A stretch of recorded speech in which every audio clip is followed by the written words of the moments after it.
স্মরণীয় আর কীর্তনীয়, সংকীর্তন সহযোগী।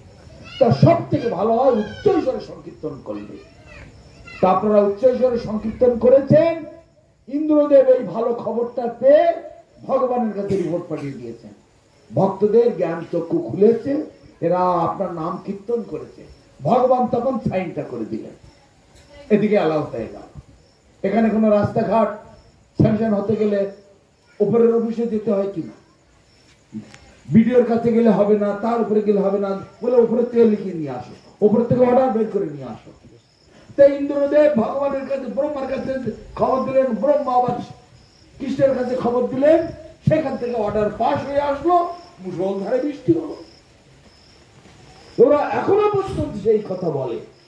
এখন রহস্যটা এখানে, সকালবেলা যেখানে আমি আছি আমাদের আশ্রমে 10-15টা খবর কাগজের রিপোর্টার এসে গেল। সবাই বলছে এটা কি করে সম্ভব হলো, এটা কি করে সম্ভব হলো, যা আপনি বললেন সেটা কি করে সত্য। আমি কোথায় বললাম, এইসব শাস্ত্রে বলা আছে। আপনার জীবনে কেউ শাস্ত্র পড়েন না, খবর কাগজ পড়ার সময় পান, টিভি দেখার সময় পান, বিয়েতে আনন্দ ফুর্তি নাচ করার সময় পান, কিন্তু সাধু সঙ্গ করার সময় পান না, শাস্ত্র অধ্যয়ন করার সময় আপনাদের নাই। এই হচ্ছে আপনাদের দুর্ভাগ্য। সেই জন্য আপনারা জানতে পারেন না দুটো জগৎ, একটা মিথ্যা জগৎ, একটা সত্যের জগৎ, একটা জড় জগৎ আর একটা দিব্য জগৎ, একটা মায়ার জগৎ আর একটা ভগবানের জগৎ। তখন আপনাদের কোনো উপলব্ধি নেই। আমার বাড়ি, আমার গাড়ি, আমার সব, আমি আলাদা, বাড়ি আলাদা, আমি আলাদা, গাড়ি আলাদা, আমি আলাদা, আমার কাপড় আলাদা, সব দুজন করে।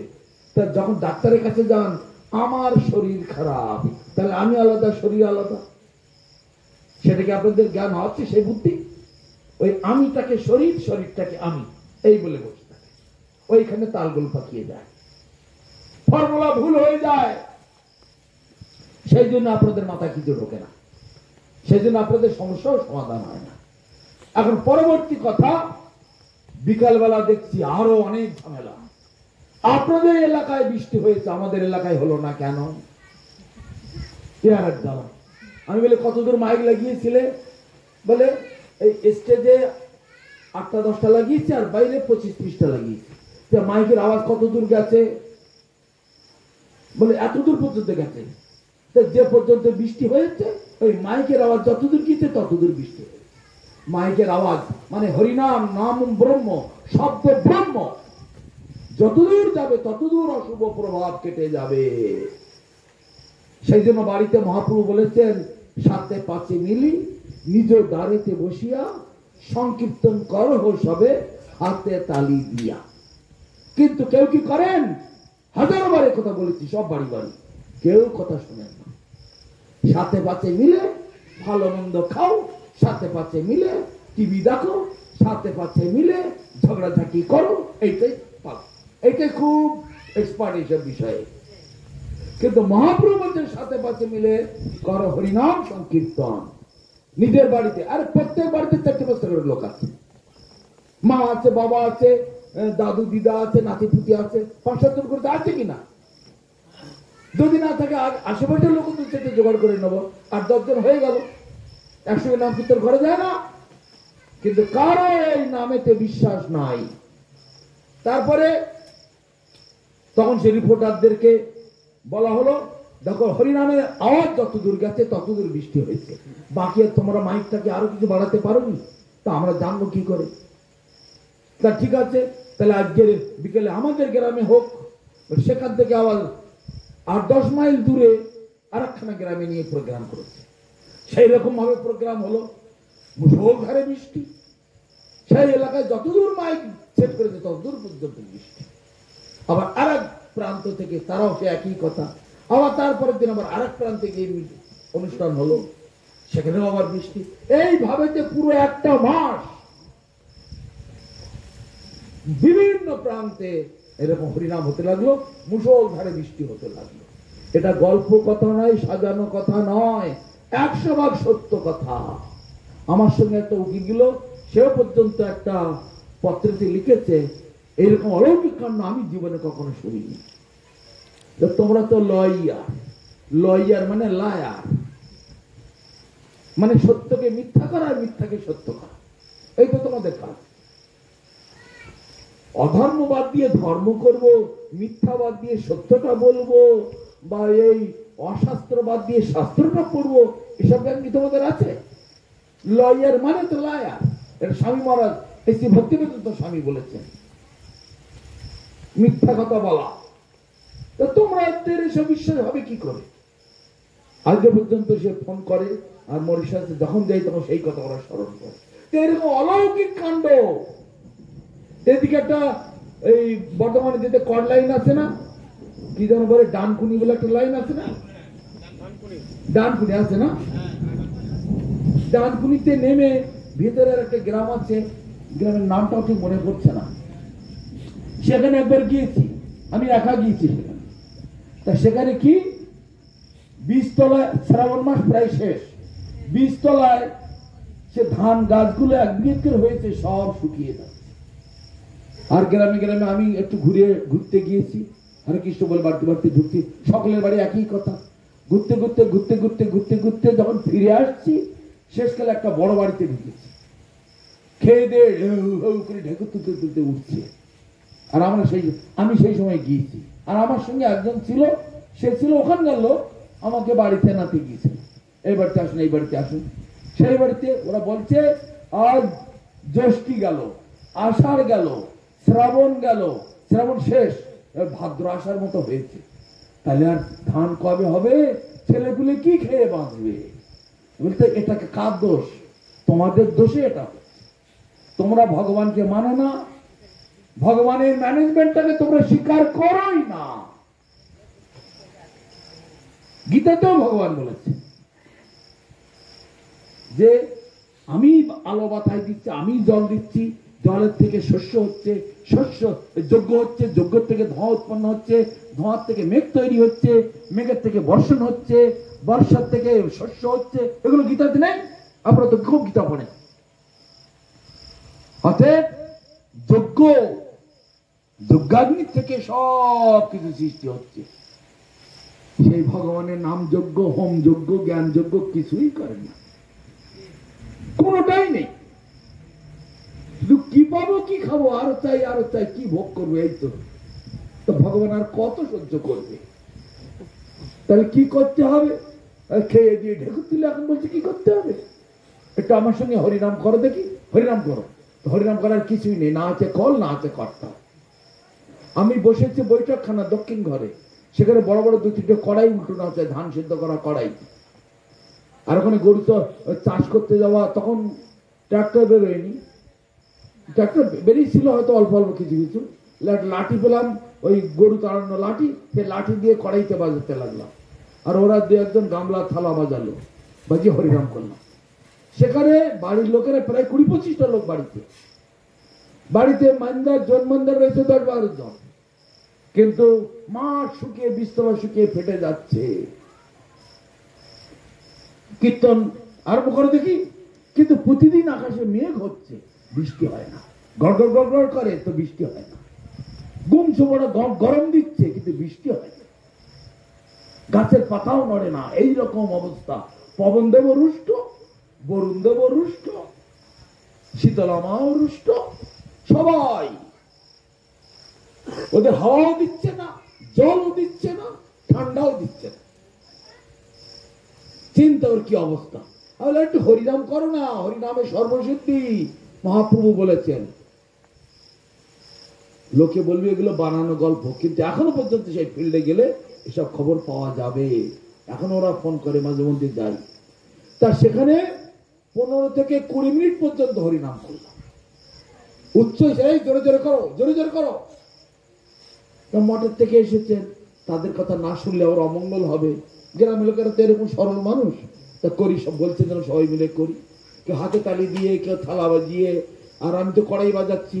আর একজন আমার সঙ্গে, যিনি আমাকে দেখাচ্ছেন, তিনি ওই বাঁশের খুঁটির গিয়ে লাঠি দিয়ে মারছে, মেরে যাই করে বাজনা তো চুপচাপ হলে ভালো হয়, বাজিয়ে কীর্তন করছে।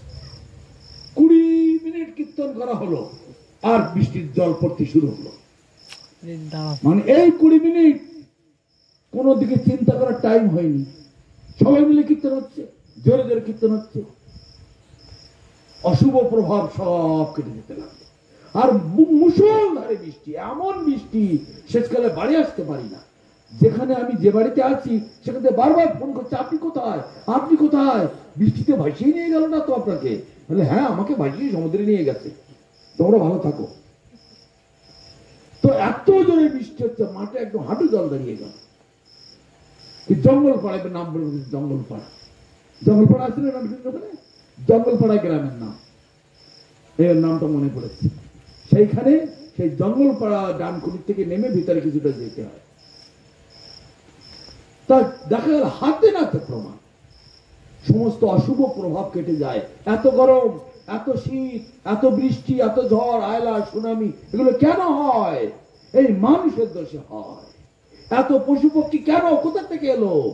বরং ভগবানের নাভির থেকে একটা পদ্মফুল বেরোলো, পদ্মফুলের ভিতরে ব্রহ্মার জন্ম হলো। এত ছাগল, ভেড়া, কুকুর, বাঁদর, সাপ, ব্যাঙ, ইঁদুর, মাছ, গাছ, লতাপাতা, এরা কোথা থেকে এলো? এই কর্ম ফলে আস্তে আস্তে আস্তে আস্তে নিচে নামতে নামতে নামতে নামতে নামতে নামতে নামতে এখন নর্দমার কীট পতঙ্গ পর্যন্ত 84 লক্ষ প্রকার জীব সব এইভাবে তো হয়েছে, সব কর্মফলের দোষে। আমাদের নবদ্বীপে একজন পুলিশ অফিসার ছিল, আইসি বলা হতো। এমন পাপ কর্ম করলো, রিপোর্টাররা রিপোর্ট দিয়ে দিল, পুলিশকে ওখান থেকে ছাড়িয়ে বের করো, সঙ্গে সঙ্গে ওখান থেকে ওকে তাড়িয়ে দিল, দিয়ে সাধারণ সিভিল পুলিশ করে দিল। আবার সেখানে গিয়েও টাকা আয় করতে লাগলো। যাও এখান থেকে গিয়ে এবার ট্রাফিক পুলিশে চলে যাও, আর ট্রাফিক পুলিশে ট্রাক দাঁড় করিয়ে সেখান থেকে আবার টাকা আদায় করতে লাগলো। 10 টাকা, 20 টাকা, 50 টাকা, গাড়ি থামিয়ে থামিয়ে। যেখানে নো এন্ট্রি লেখা আছে সেখানে লরি ঢুকিয়ে দিচ্ছে, আর রাস্তা জাম হয়ে যাচ্ছে। আজকাল সব পকেটে মোবাইল, এই কয়েক বছর আগের কথা, ছবি তুলে নিয়ে সেটা পেপারে দিয়ে দিয়েছে। আরে পুলিশ অফিসার থেকে সিভিল পুলিশ, সেখান থেকে আবার ট্রাফিক পুলিশ, সেখান থেকে আবার এখনো চুরি করছে। এই ও চাই কেড়ে নাও, যা যা বেরো ওখান থেকে। এখন কোম্পানির গেটের দারোয়ানি করে লাঠি নিয়ে বসে বসে। তাহলে কোথা থেকে নেমে কোথায় গেল? একটা police officer, IC, inspector of police, থানার হেড অফ দ্য ডিপার্টমেন্ট, সে এখন ওই বিহারীদের মতো দারোয়ানি করছে, লাঠি হাতে করে গেটে বসে থাকে, 10,000 টাকা বেতন। আর তখন মাসে মাসে 1.5 লাখ 2 লাখ করে পাচ্ছিল, ঘুষ টুস নিয়ে 5 লাখ 10 লাখ করে কামাচ্ছিল। এগুলো কেন হলো? কর্মফলে নিচে থেকে আরো নিচে, তার থেকে আরো নিচে, আর নিচে। এত জীবজন্তু সব এই কর্মফলে হয়েছে।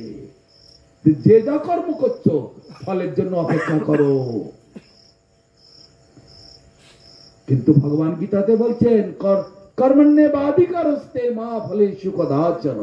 কর্মে তোমার অধিকার আছে, ফলে অধিকার নাই। সবাই ফলের লোভে করে। আজকে যেখানে ভাগবত যজ্ঞ হচ্ছে, ফলের আশা করলে হবে না।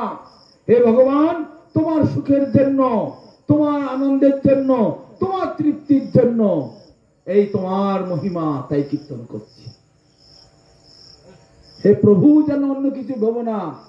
আমাকে বেশি করে টাকা দাও, আমার রোগগুলো সেরে যাক, আমার বাড়িটা যেন আরো ভালো করে আরো 2 তলা করতে পারি, এরকম কোন প্রার্থনা আমার নেই। এইভাবে ঠাকুরের কাছে, ভাগবতের কাছে প্রার্থনা করতে হয় ভগবানের তৃপ্তির জন্য। তাই বলছে, যত করসি যদস্নাসি যত জুহসি দদাসি যত তপস্যসি কৌন্তেয় তৎকর্ষ মদর্পণ। যাগ করো, যজ্ঞ করো, হোম করো, গাড়ি করো, বাড়ি করো, বিয়ে করো, শ্রাদ্ধ করো, হোম করো, ভাগবত পাঠ করো, যাই তুমি করো না কেন, আমার জন্য করো, আমার নিমিত্ত, আমার স্বার্থে, আমার প্রয়োজনে, তোমার জন্য নয়। তাহলে আমি তোমাকে সর্বতোভাবে রক্ষা করব। তারপর বলছি কি, সর্বধর্মান পরিত্যজ্য মামেকাং শরণং ব্রজ। সর্বধর্মান, এই নিয়ে অনেক লোকে অপব্যাখ্যা দেয়। ভগবান তো ধর্ম করতে বলে, তো ভগবান ধর্ম ছাড়তে বলে কি করে? হ্যাঁ, এ তোমাদের কিরাম ভগবান, বেধর্মীরা এরকম বলে থাকে। ভগবান তো ধর্ম করতে বলেছে, তারপর ধর্ম পরিত্যাগ করে বলছে কেন? তোমাদের মতে যেটা ধর্ম সেইটাই বলছেন। কেউ বলে আমার ধর্ম মাছ ধরা, কেউ আমার ধর্ম চাষ করা, আমার ধর্ম ব্যবসা করা, আমার ধর্ম মাস্টারি করা, আমার ধর্ম ডাক্তারি করা, মানে দৈনন্দিন কর্তব্য কর্ম। আমাদের পরম গুরু মহারাজ ভক্তিরক্ষক শ্রীধরদেব গোস্বামী মহারাজ এরকম সরল ভাষায় বুঝিয়ে দিতে, আরে নিজে নিজের কর্তব্য কর্মকে লোকে ধর্ম বলে চালায়, ভগবান সেই ধর্মের কথা বলছে। আমি ডাক্তার, আমার ধর্ম ডাক্তারি করা, আমি মাস্টার, আমার ধর্ম মাস্টারি করা, আমার ধর্ম মাছ ধরা, মাংস কাটা, তুমি এইগুলো ধর্ম নয়। এসব তুমি ছাড়ো, আমার নিমিত্ত করো, আমাকে সর্বতভাবে আশ্রয় করো, তাহলে আমি তোমাকে সর্বতভাবে রক্ষা করব। এইটাই তো শেষ কথা। গীতা প্রাথমিক স্তরের জ্ঞান, মানে